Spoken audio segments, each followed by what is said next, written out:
দেশের স্বাস্থ্যখাত নিয়ে গুরুত্বপূর্ণ এবং কঠোর মন্তব্য করেছেন প্রধানমন্ত্রী তারেক রহমান। বিশেষ করে শিশুদের হামের টিকা না দেওয়া নিয়ে তিনি আগের দুই সরকারের তীব্র সমালোচনা করেন। তিনি এটিকে বলেছেন জীবন বিনাশী ব্যর্থতা এবং ক্ষমাহীন অপরাধ। এই বক্তব্যের পর দেশজুড়ে নতুন করে আলোচনা শুরু হয়েছে। প্রধানমন্ত্রী বলেন, সারা দেশের শিশুদের হামের টিকা নিশ্চিত না করা একটি বড় অবহেলা ছিল, যার কারণে অনেক পরিবার ক্ষতিগ্রস্ত হয়েছে। তবে তিনি এটাও জানান, বর্তমান সরকার দ্রুত ব্যবস্থা নিয়েছে। জরুরি ভিত্তিতে টিকা কার্যক্রম চালু করে পরিস্থিতি অনেকটাই নিয়ন্ত্রণে আনা সম্ভব হয়েছে বলে তিনি উল্লেখ করেন। তিনি চিকিৎসক, স্বাস্থ্যকর্মী সহ এই কাজে যুক্ত সবাইকে ধন্যবাদ জানান। এছাড়া যেসব পরিবার তাদের প্রিয় সন্তান হারিয়েছেন তাদের প্রতি গভীর দুঃখ প্রকাশ করেন। তার বক্তব্যে আরেকটি গুরুত্বপূর্ণ বিষয় ছিল স্বাস্থ্যসেবায় জবাবদিহিতা। তিনি বলেন, দেশের প্রতিটি হাসপাতাল ও স্বাস্থ্য কেন্দ্রকে জবাবদিহিতার আওতায় আনতে হবে, যাতে সবাই সঠিক চিকিৎসা পায়।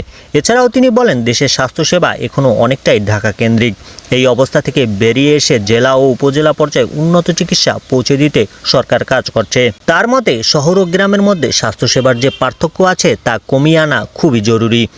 তবে তিনি এটাও স্বীকার করেন, এই পরিবর্তন একদিনে সম্ভব নয়, ধীরে ধীরে এটি বাস্তবায়ন করতে হবে। সব মিলে স্বাস্থ্যখাত নিয়ে সরকারের পরিকল্পনা এবং চ্যালেঞ্জ দুটোই উঠে এসেছে এই বক্তব্যে।